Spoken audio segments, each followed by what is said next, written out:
This house must be moved quickly or it's going to fall into the sea.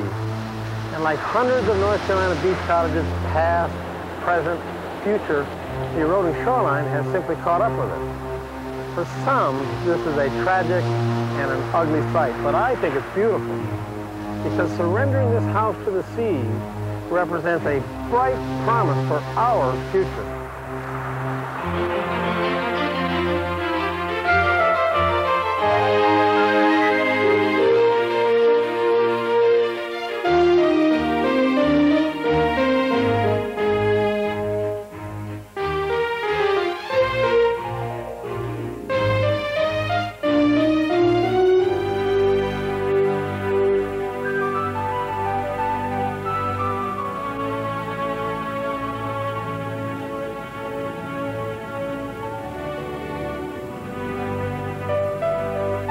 I'm a geologist by training, and barrier islands are my laboratory.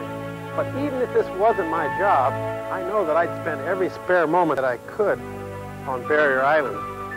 Because besides being scientifically fascinating, these islands have a unique spiritual quality about them that comes from their wild natural beauty and their sense of history and cultural heritage that is so much a part of the North Carolina coast. I'm Orrin Pilkey, and I spent 25 years exploring and trying to understand these barrier islands. And I'd like to share with you now some of the things that I've learned. The most important fact I've learned, and in fact the key to understanding these barrier islands, is that the only constant here is change. Sand dunes rise and fall, beaches shrink and grow, and whole barrier islands can move landward. Just like a living creature, a barrier island never stands still.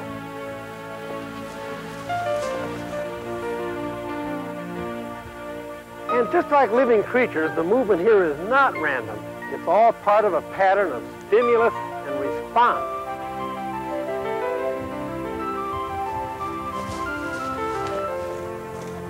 In fact, I've really come to think of these barrier islands as living things.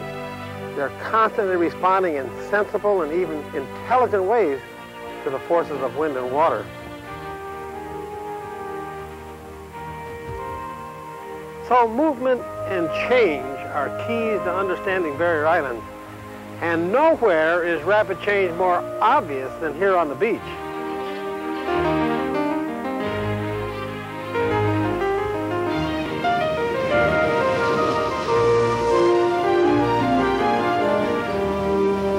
To me, the beach is a very special place. It's even a magical place. It's the most dynamic strip of land on Earth, and to be on a beach is to be in a sea of constant change. Sand is always on the move, blown by the wind, carried by the waves. The importance of change is so great here that the beach is actually defined by the movement of sand. When we think of the beach, we tend to think of that narrow strip of dry sand that runs between the sand dunes and the sea. But the above-water beach, called the recreational beach, is like the tip of an iceberg peeking above the water. The whole beach is actually a wide, mobile band of sand stretching from the first line of dunes to an ocean depth of about 30 feet. In North Carolina, that may be a mile or more out to sea. Outside that break point, sand falls to the ocean floor and is lost to the beach system. But within the beach system, on the underwater shore face, sand is constantly on the move.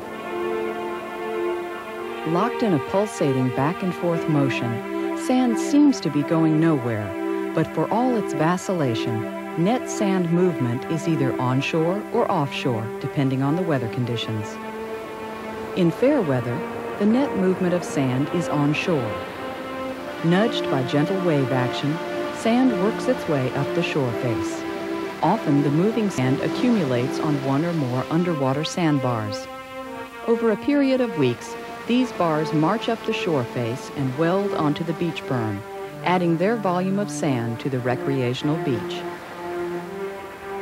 The next time you're at the beach, note the sandbars as you wade into the surf zone. Watch them carefully for a few days, and you may see that these bars are slowly marching ashore.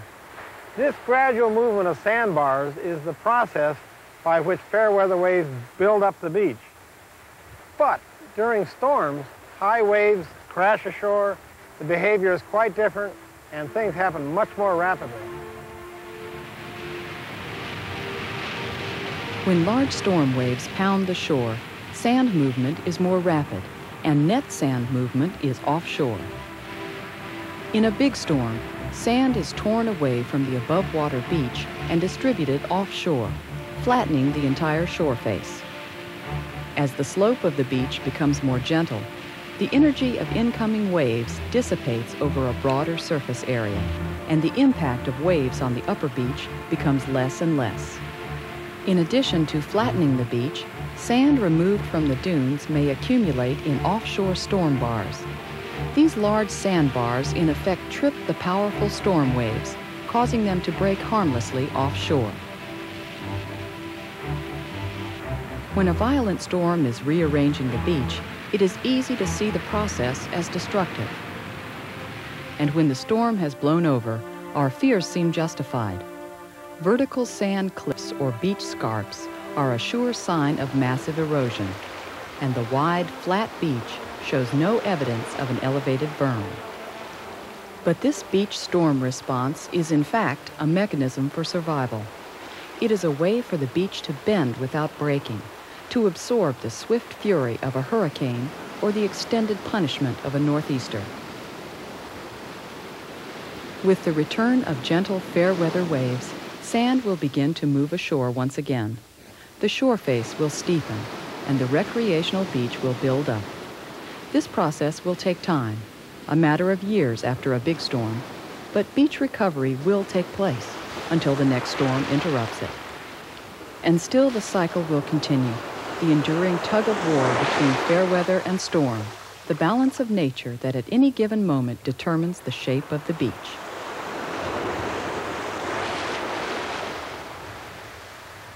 So sand at the beach moves onshore and offshore, and gentle fair weather waves build up the beaches, while the storm waves flatten the beaches.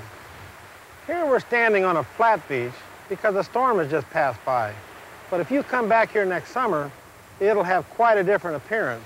It'll be both steeper and somewhat narrower. But on and offshore transportation is only part of the picture. There's also longshore transportation, movement of sand up and down the beach. You've experienced the longshore current if you've ever been swept away from your towel while you're swimming at the beach. And if that current can carry you, imagine what it can do with a few grains of sand. Ocean waves rarely come ashore head-on. Instead, they strike at an angle to the waterline, forming a current that runs in the surf zone parallel to the shore. This is the longshore current, flowing like a river along the shoreline.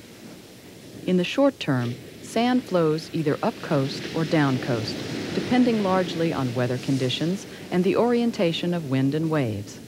But over most of the North Carolina coast, with a few localized exceptions, the net flow of sand is from north to south. Just standing here on the beach, you can see a lot of sand in the water column of the surf zone because of the brown discoloration. But this gives you no idea of the amount of sand that's being transported by here. On this North Carolina beach, perhaps 100,000 cubic yards of sand per year are transported in that direction. Along some California beaches, 1 million cubic yards of sand may be transported in a single year. Think of it this way. If I contracted with someone to carry 1 million cubic yards of sand by here, it would require 260 dump trucks per day, or one truck each 6 minutes, day and night, for a whole year.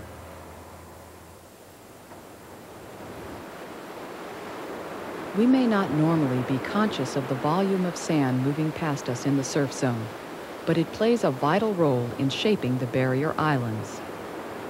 And nowhere is this more true than where tidal inlets penetrate the island chain. When we think of inlets, we tend to think of water, because inlets are the channel through which the tides push the water in and out of the sounds. But the real importance of inlets is in the storage and transportation of sand. For example, the amount of sand stored at a single inlet may be greater than the total volume of sand on the adjacent islands. And it's not uncommon for 200,000 cubic yards to be transferred from one side of the inlet to the other side, or from one island to the next island, during a single storm. Although inlets only make up 2% of the North Carolina shoreline, understanding the processes here is critical to understanding the processes on North Carolina's barrier islands. A barrier inlet represents a continuing battle for survival, a battle waged between the tides that try to keep an inlet open and the longshore current that tries to choke it with sand. Tidal flow keeps a channel scoured in the inlet, but it also interrupts the longshore current, capturing the current's considerable cargo of sand and storing it in two fan-shaped deltas, a flood tidal delta in the Sound and an ebb tidal delta in the ocean. In this amazingly dynamic system, lobes of sand and the tidal channels through them are constantly shifting. And superimposed on this channel wagging may be even more dramatic movement. In North Carolina, whole inlets move in three distinct patterns. Breathing inlets, like Bogue Inlet, remain in place but expand and contract in a cycle that spans decades. Migrating inlets, like Oregon Inlet, form in one place and migrate with the longshore current. Returning inlets, like New Topsail Inlet, migrate too, but may return or jump back to near their original location to continue the cycle of migration and return. Not only do inlets expand and contract and migrate, but they also come and go. So an inlet that's on the chart today may not have been on the charts in the past and may not be on the charts in the future. For example, we have 4 inlets between Cape Lookout and the Virginia line. These are Oregon Inlet, Hatteras Inlet, Ocracoke Inlet, and Drum Inlet. But over the years, 26 inlets have existed along this shoreline stretch long enough to be named and put on charts, and all but 4 of them are gone. The closing or migration of a waterway between two islands means obvious change for those islands, but the true importance of inlets is that their natural behavior can release volumes of sand that profoundly affect the very shape of the islands. The relocation of an inlet channel in a big storm can transfer thousands of cubic yards of sand from the ebb tidal delta to the downstream island.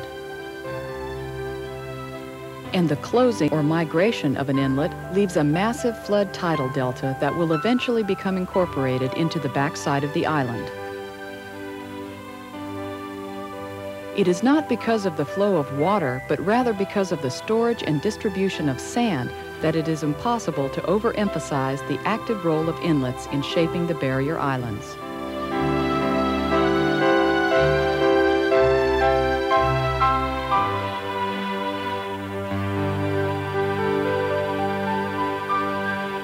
Inlets open, migrate, close, sandbars march up the beach, beaches flatten during a storm. All these processes play a role in the evolution of our barrier islands. But what were the processes that formed our barrier islands to begin with? Let's back up a little, say 15,000 years, to the time when I could walk 40 miles in that direction, when glaciers were beginning to melt and when the sea level was beginning to rise. About 15,000 years ago, sea level was 300 feet lower than it is today. Where ocean waves now roll was a vast forested coastal plain extending 40 miles east of today's shoreline to the edge of the continental shelf. At that time, increasing global temperatures began releasing a huge volume of water from the glacial ice caps. Rising sea level flooded the valleys of the coastal plain, and century on century of the erosive action of wind and water on the resulting headlands left a chain of above-water sandbars stretching along the coast. Some of our existing islands, like Core Bank and Masonboro Island, retain the characteristics of these early barrier islands: low, thin islands sparsely vegetated with zones of grass and maritime forests and backed by salt marsh. But still, sea level continued to rise. Faced with submersion and destruction, the islands began a process that would ensure their survival. As storms attacked, large waves overwashed the narrow island, depositing sand in overwashed fans that extended the back of the island toward the mainland, even as the front side was being scoured away. Receding on the front and accreting on the back, the islands rolled over themselves like the tread on a bulldozer.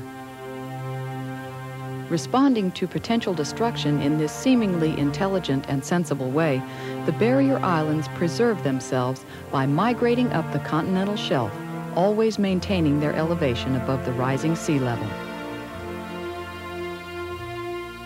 On some sections of the coast, the islands migrated faster than the mainland shoreline retreated, letting the islands literally crash into the continent. Today, there are no barrier islands around Myrtle Beach, South Carolina. Farther north, the gentle slope of the coastal plain caused the mainland shoreline to retreat faster than the islands could migrate, leaving an unusually wide, shallow body of water, the Albemarle and Pamlico Sounds, separating mainland North Carolina from the Outer Banks. Barrier island migration is not just venturesome academic theory. It is accepted fact, and the evidence is all over the beach. Take these oyster shells, for example. Oysters live in the salt marsh on the sound side of the island. So how do we get so many oyster shells on the open ocean side of the island here on the beach? As the island rolls over itself in its migration, the beach moves back over the old marsh. Fossil oyster shells from the marsh, thousands of years old, erode out on the shore face and are washed up on today's beach. The shells of sound-dwelling oysters are found on the beach because today's beach is where the sound used to be. In effect, the beach came to the oysters. The same is true of the salt marsh and its floor of thick black mud. Often mistaken by beachgoers for an oil spill, salt marsh mud found on the oceanside beach is more clear proof of barrier island migration.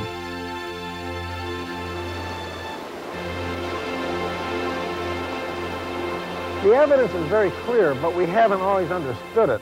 Until 20 years ago, the process of shoreline erosion was considered to be a process of island destruction. But now we understand that the process of shoreline erosion is actually better termed shoreline retreat, and it's all part of the island migration process. During the last sea level rise, these islands survived by migrating 40 miles across the continental shelf to this location. And it is only because of a 4,000-year pause in the island migration process at the present location that we have these high dunes, these wide islands, and these beautiful maritime forests.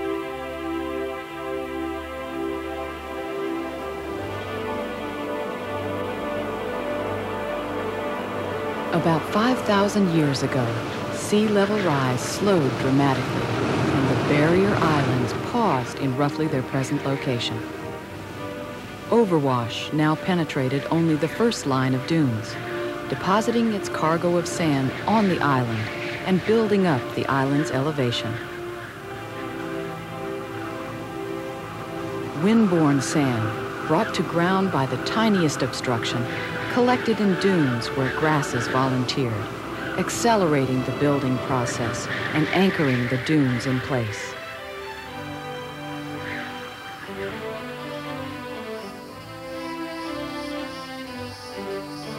Sheltered from the harsh salt spray by larger dunes, maritime forests of cedar and live oak thrived, often blanketing much of the island from sound to open ocean. Monster sand dunes, known as medanos, unanchored by vegetation, rolled inexorably across the face of the islands, burying everything in their path, including mature maritime forest. As a medano rolled slowly on, the skeletons of the forest might emerge once again to haunt the island as a ghost forest.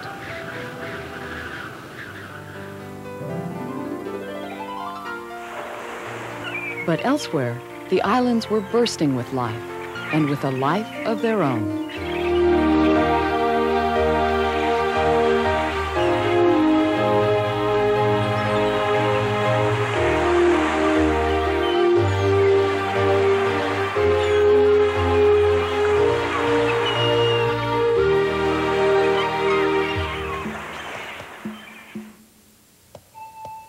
For thousands of years, Secotan, Croatoan, and Roanoke passed the summers on these barrier islands, hunting the dense maritime forests and harvesting fish and oysters from the sounds.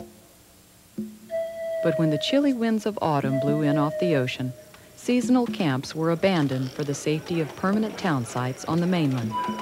The Indians recognized that the barrier island environment, exposed to winter storms and prone to flooding, was not suitable for year-round habitation.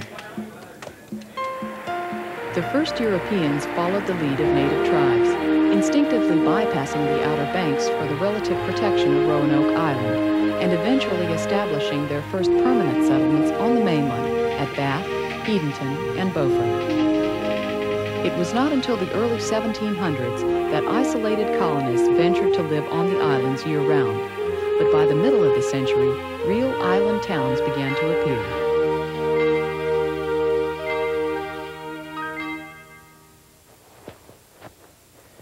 Year-round settlements were established on Ocracoke Island, Shackelford Island, and here on Portsmouth Island. These were not just a cluster of beach cottages. These are genuine working communities of 500 or more people. We can learn a lot from the way the early settlers approached life on a barrier island. These were people who made a hard living on the water, and the way they built their communities reflected a profound respect for the forces of the sea that surrounded them.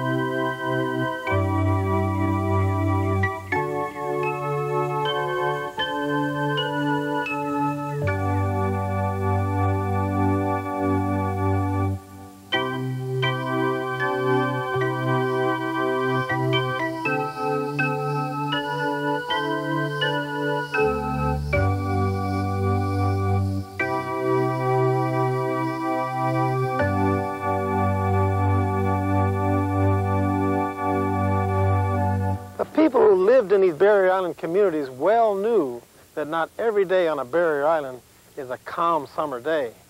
Storms here were just one more hard fact of life, and confronting a storm was simply not an option. These people knew that to survive here, it was not enough to live on the island, you had to live with the island. Towns were invariably located on the protected backside of an island, as here at Portsmouth. Intelligent site selection was natural and instinctive for people who lived so close to nature. Challenging the forces of wind and water by building on the ocean side of the island would have been unthinkable. Building sites were selected to take advantage of what little shelter the island had to offer. Wherever possible, houses were nestled in the hummocks on the backside of the island, where the forest offered protection from wind and flood. Sometimes a trapdoor was cut in the floor of an islander's house, since purposely allowing rising floodwaters to enter freely could save the house by preventing the entire structure from floating off its foundation.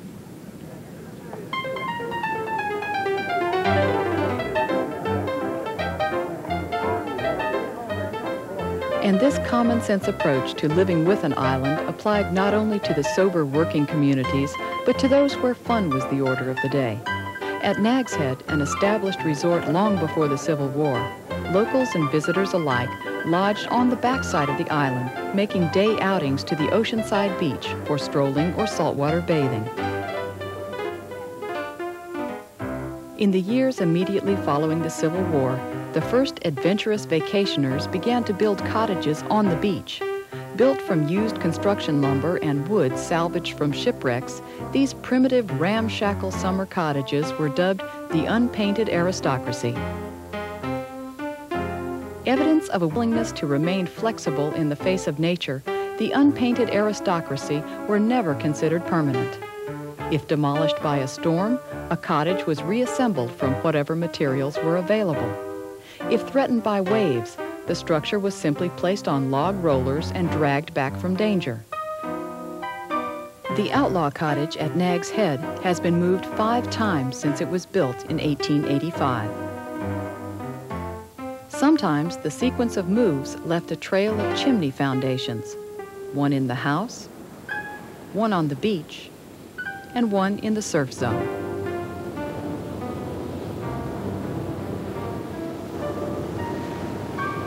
Sometimes being flexible was as simple as cutting a trapdoor or dragging a cottage back from the waves. But sometimes being flexible called for dramatic measures.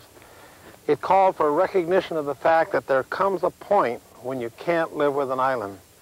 That recognition could come from an individual, or it could come from an entire community. The center of a thriving North Carolina whaling industry was Diamond City on Shackelford Island, the town taking its name from the geometric pattern painted on the nearby Cape Lookout lighthouse. Diamond City numbered as many as 500 inhabitants in its day, but today there is little evidence that it ever existed. A series of storms in the 1890s flooded the island repeatedly, ruining gardens, damaging buildings, and floating bones out of the graveyards. When a full hurricane struck the island in 1899, the residents of Diamond City called it quits. People loaded their houses onto rafts and moved to safety. By 1902, there was little evidence of Diamond City's existence on Shackelford Island. But on Harker's Island, and here in the Promised Land section of Morehead City, some modest houses from Shackelford Island still stand as a tribute to the adaptability of the people of Diamond City.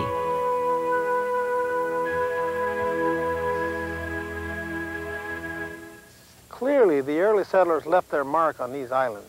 They stripped the islands of timber to make sailing ships, and their livestock overgrazed the vegetation that stabilized the island. But the changes made by the early settlers were only superficial. It would be years before less intelligent site selection and an attitude of inflexibility toward nature would threaten the very existence of these islands.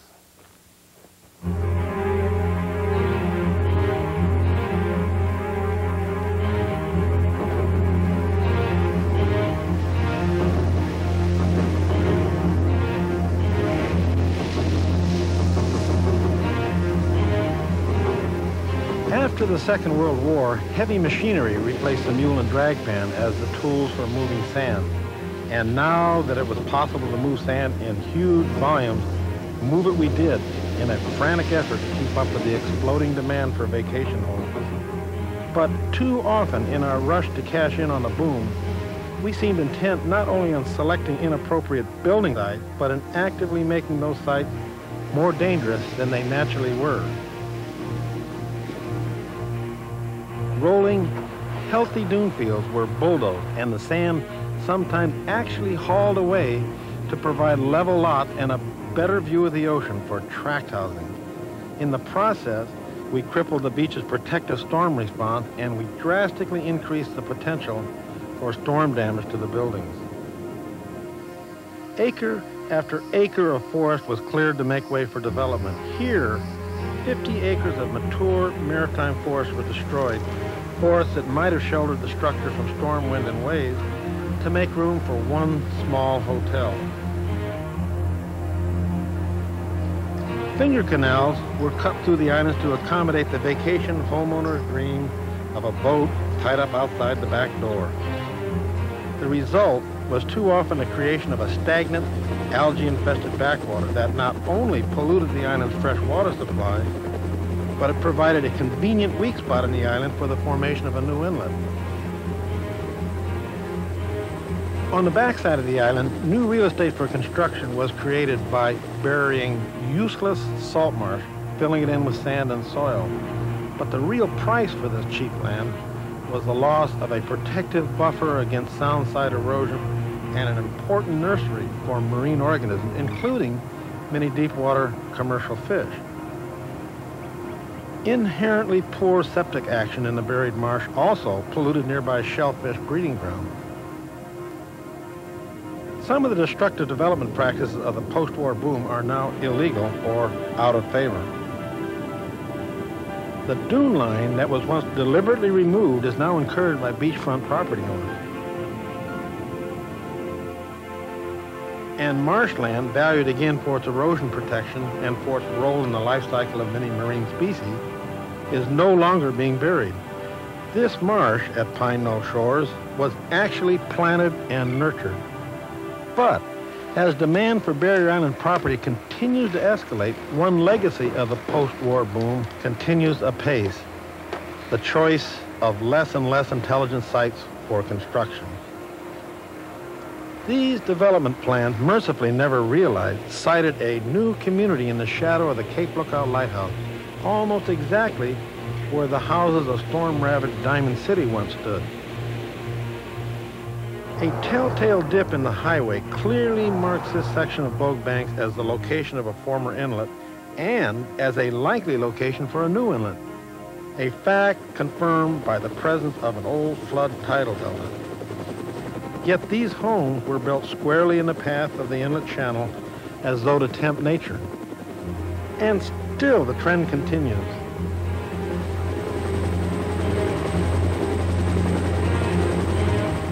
This house in calm weather may have the best view of the sea in all of North Carolina, but in a storm, the owners may find they have too good a view of the sea. I think this house at the north end of Topsail Island is the most dangerous house in North Carolina.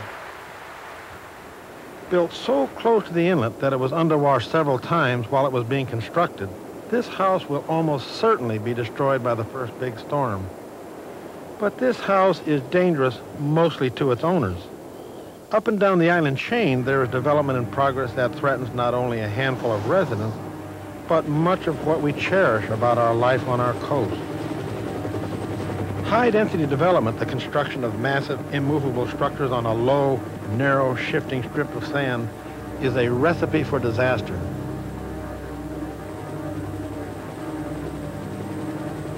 Storm evacuation routes easily flood and choke with sand, raising the potential for loss of life. Sewage and toxic runoff from the pavement pollute shellfish breeding grounds in the sounds and the estuaries. And the enormous footprint of the building and surrounding pavement traps huge amounts of sand that must remain free to move if the island is to remain healthy. For many people, this development, the Villa Capriani at North Topsail Shores, has become a symbol of the wrong approach to living with an island. The Villa Capriani exemplifies all the specific evacuation and pollution problems of high-density island development. But most serious of all, Villa Capriani type development represents the ultimate loss of flexibility in living with a barrier island. The worst part of this development is that it will soon be threatened with shoreline erosion, and this will generate political pressure to build a seawall. Your first intuition, of course, is why not protect the building? Are we going to let it fall into the sea? But we know from the experience of neighboring states that protecting buildings with a seawall extracts a very severe environmental price.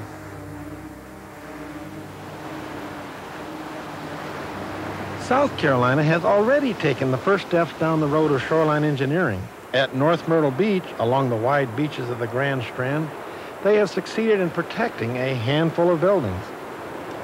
But the engineering is ugly, revealing generations of attempts to hold back the sea. Access to the beach is awkward, even at the best of times. And twice a day at high tide, there is no beach. But we have to come here to New Jersey to see the end point of shoreline engineering. It's not a very pretty end point, and it's certainly not what I want to see along the North Carolina shoreline. We call this hard stabilization.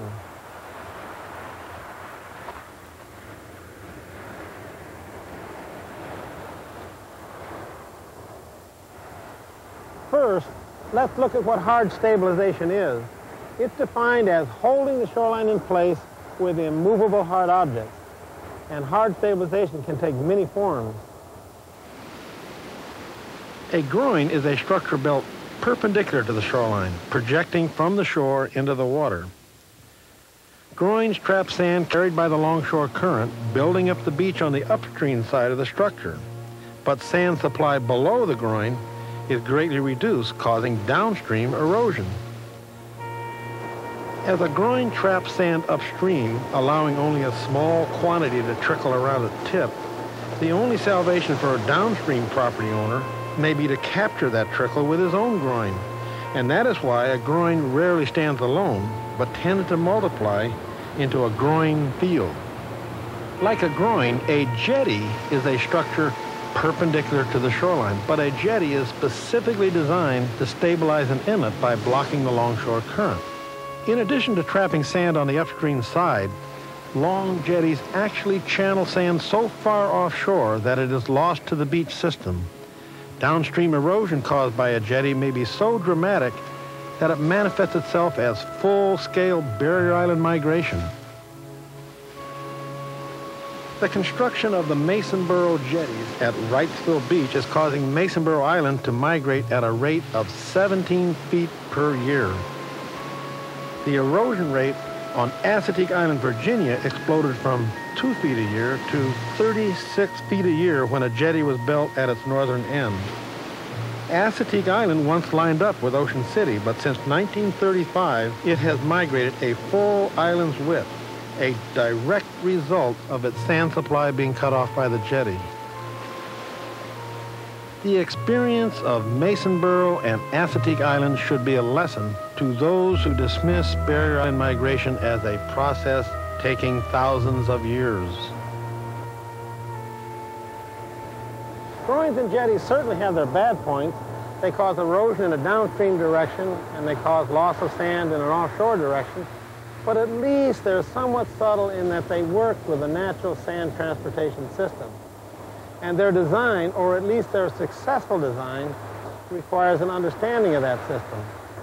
But seawalls are brute force technology.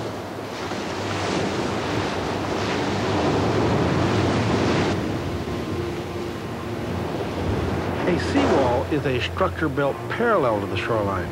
Whether it is a small wooden bulkhead, a rock or metal wall, or a rock revetment, its function is to protect buildings by repelling the sea. In this, seawalls can be successful. Unfortunately, there is a predictable and depressing pattern to the implementation of seawalls on beaches. A small protective wall may seem beneficial at first, but as the retreating beach catches up with the wall, the slope of the beach deepens in front of the wall. Unable to use naturally protective storm response, the beach cannot dissipate the fury of the attacking waves. Eventually, the wall will fail to be replaced with a larger wall. As the beach on either side of the wall naturally recedes, the wall must be extended along the beach, or it must be bent back to guard against an end-around effect.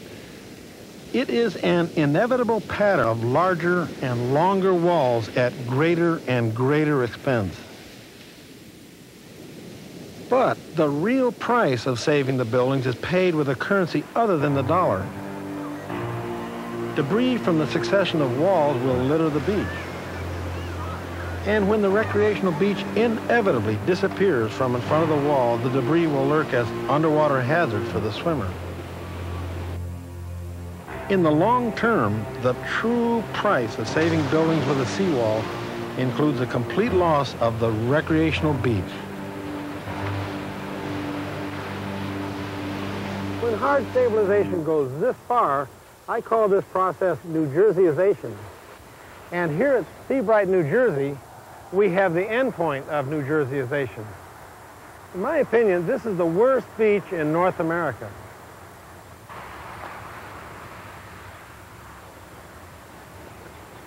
The seawall is so high that you can't see the sea from the second-story windows behind it. And nothing is left of the beaches except for the sea breeze which used to blow across them. It is here in Seabright, New Jersey, that the truths of hard stabilization really hit home.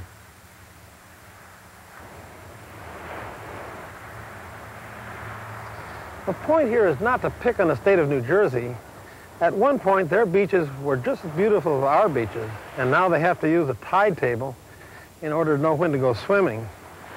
But we in North Carolina should not be smug about the pristine nature of our beaches. When New Jersey began hard stabilization, nobody knew where it would lead. But now we know where hard stabilization leads.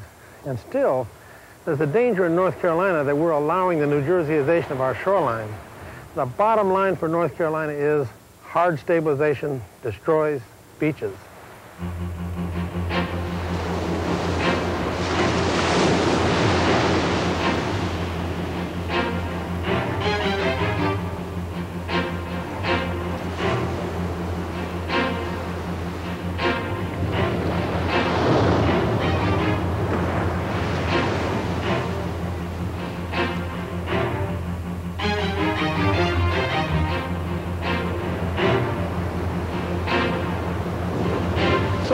North Carolina has avoided going down the path of hard stabilization, the path of New Jerseyization that leads to Seabright.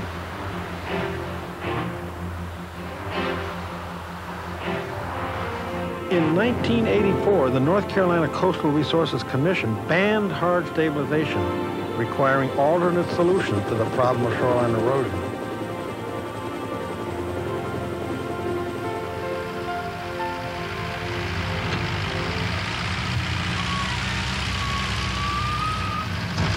One alternative is beach replenishment.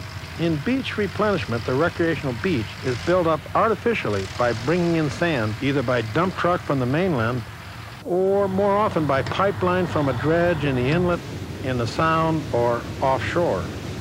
Beach replenishment has been used extensively on some parts of the North Carolina shoreline. Riceville Beach and Carolina Beach have been replenished more times than any other beaches on the East Coast.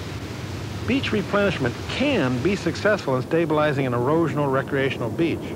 The wooden bulkhead once protected this Carolina beach cottage from the waves. Now, after replenishment, there was a wide buffer of protective dune and recreational beach. But beach replenishment as a policy has its own problems, both philosophical and physical. Philosophically, it raises the question of exactly what is being saved. The beach that belongs to everyone, although we know that a natural beach needs no protection, or the buildings of a few. Physically, the inherent problem with beach replenishment is in the volume of sand introduced. Although a newly replenished beach looks well built up, the project in reality purchased a relatively insignificant amount of sand on top of the huge volume of mobile sand that makes up the entire beach. The first major storm will simply redistribute the pumped sand onto the underwater shore face. That is why replenished beaches have a relatively short life expectancy. Despite the claims of the Army Corps of Engineers, the organization that sells beach replenishment projects to seashore communities, the evidence is quite clear that we can only expect a multi-million-dollar replenished beach in North Carolina to last 2 to 4 years.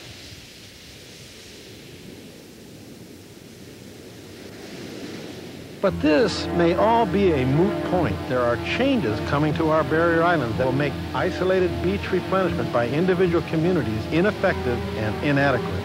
The future of the North Carolina shoreline will demand a much broader and more comprehensive approach to coastal management.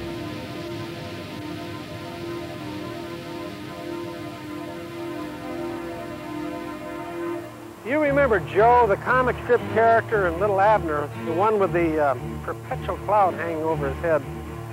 Well, a lot of people think that I'm like Joe, with a black cloud over my head, and they think that I'm a prophet of doom. But when I look around, I see that we have a lot to be pleased about the North Carolina beaches, a lot to be proud of.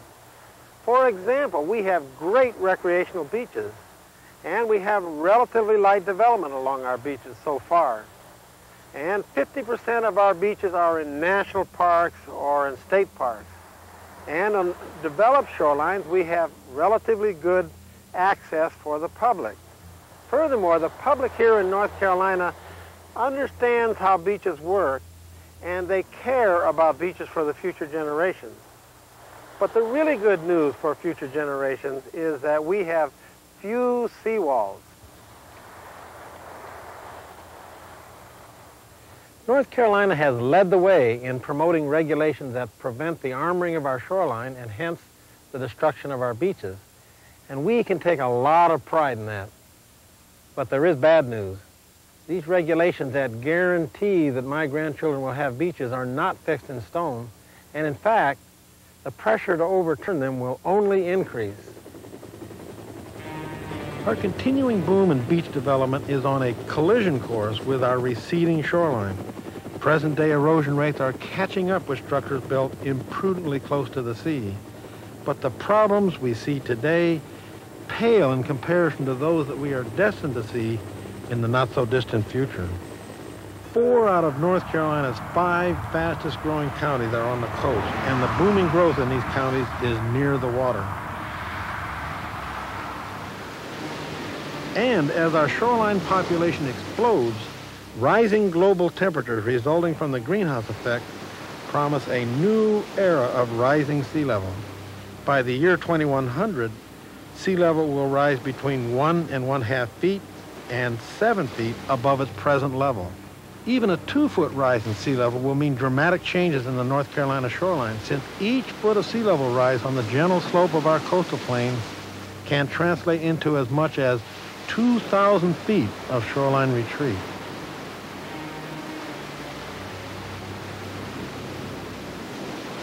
Well, there is a dark cloud gathering over our island.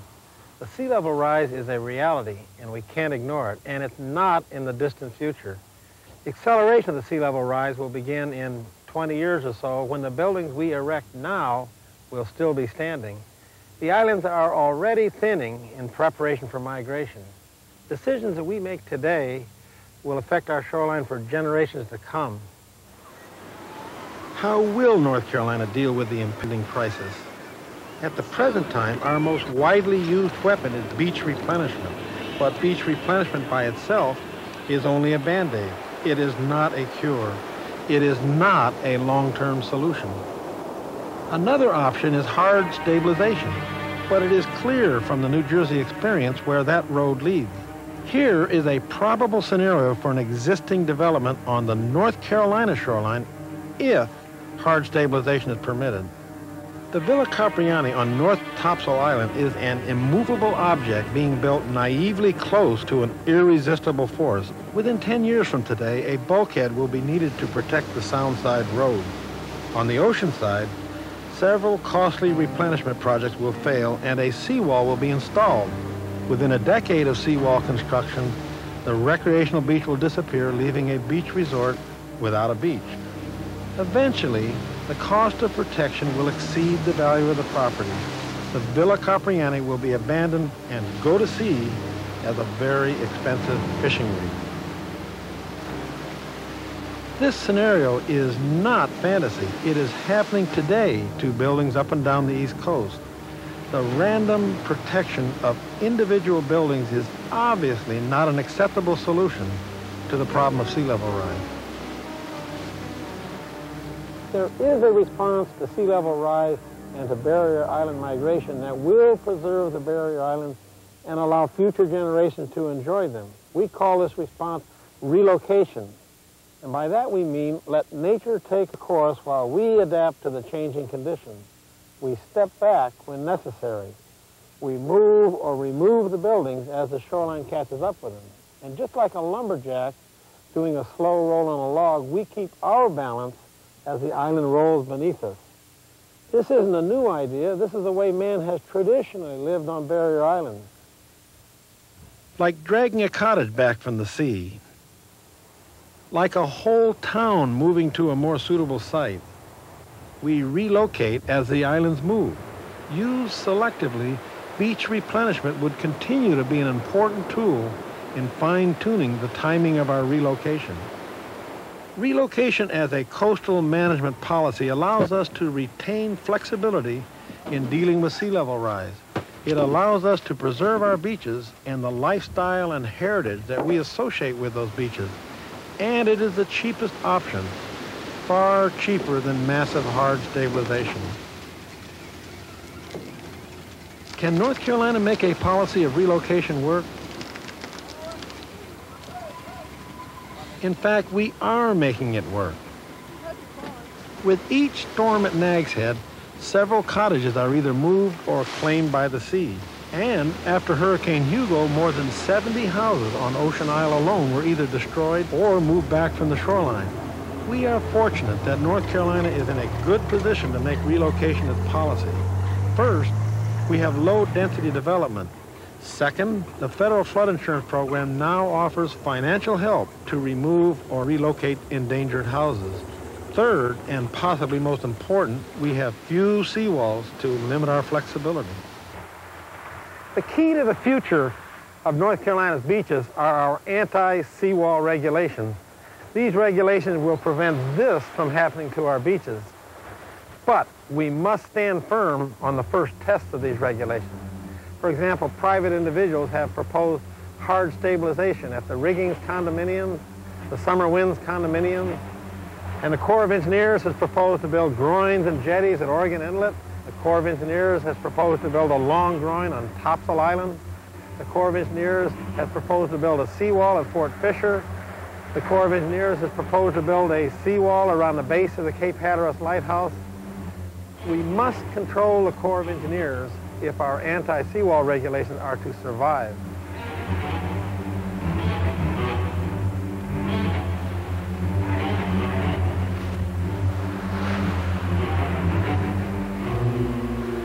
The Corps of Engineers has a very proud history in many ways, but when it comes to the engineering of beach sand, it does not have a proud history.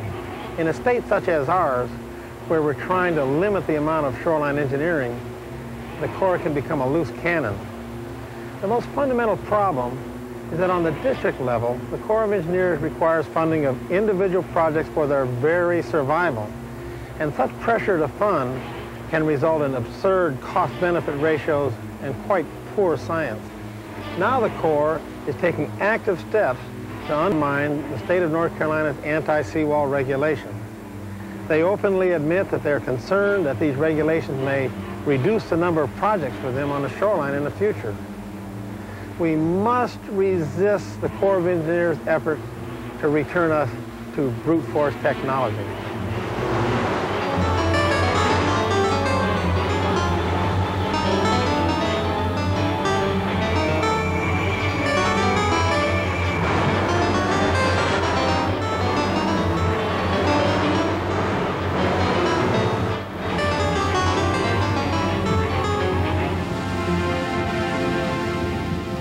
So far in North Carolina, we have resisted, and our beaches remain a primary attraction to an exploding population of vacationers and year-round residents in search of paradise.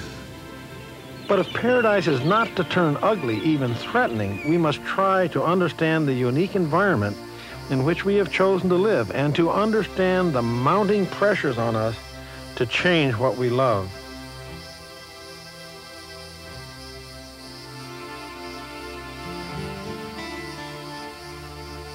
We must understand that on the calmest summer day, the barrier islands are in a constant state of change.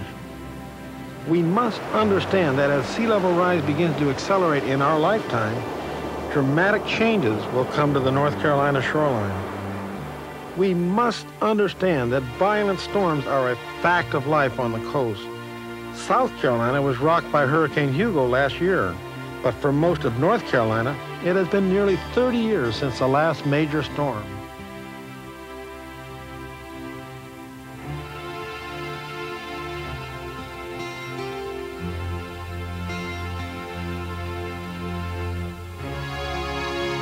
The slender, sinuous island necklace that adorns our coast is a unique and magical setting.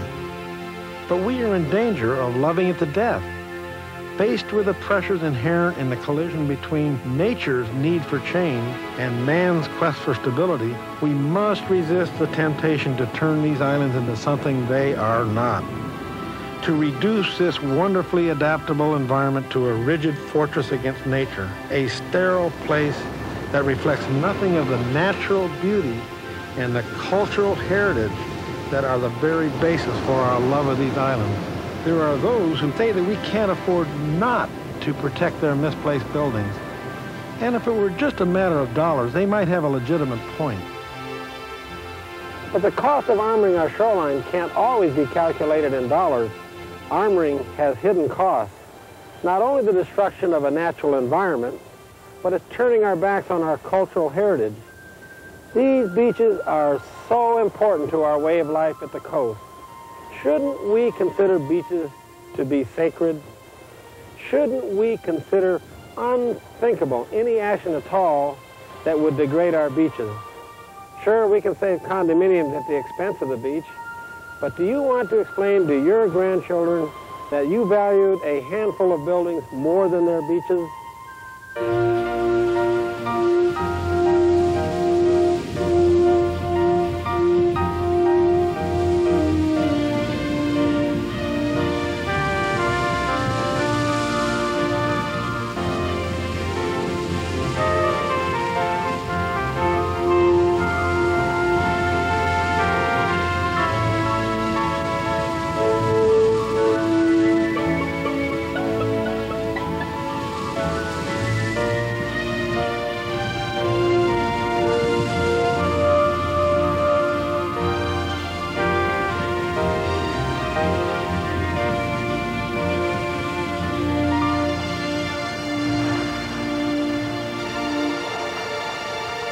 If you choose to live here, live with the barrier island, not just on the barrier island.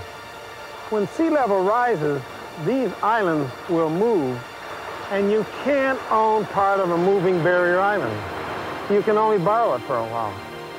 Learn about how your island works. Learn how it changed physically over the last years. More important, learn how it changed instantly in the last big storm. Learning about island history will give you a clue to the future, and perhaps it'll even give you pause about living here. Well, here we are back where we started, at the house that's about to fall into the sea. We could protect this house from the sea with hard stabilization, but we in North Carolina have chosen not to because we understand that seawalls destroy beaches. We realize that where the beaches are moving, we must choose between buildings and beaches, and we have chosen beaches. That's why I say that we should be proud of this house. And I see it as our declaration that this generation doesn't have the right to destroy the next generation's beaches. And I think that's beautiful.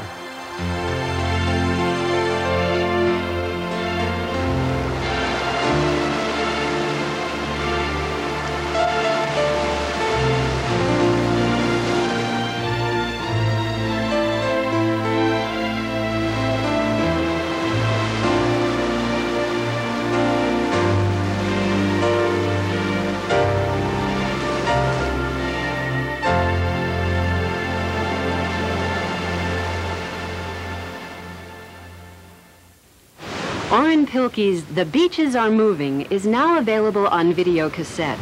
For information on VHS copies of this program and on the companion book, The Beaches Are Moving, published by Duke University Press, contact Environmental Media, Post Office Box 1016, Chapel Hill, North Carolina, 27514, or call Environmental Media at 919-933-3003.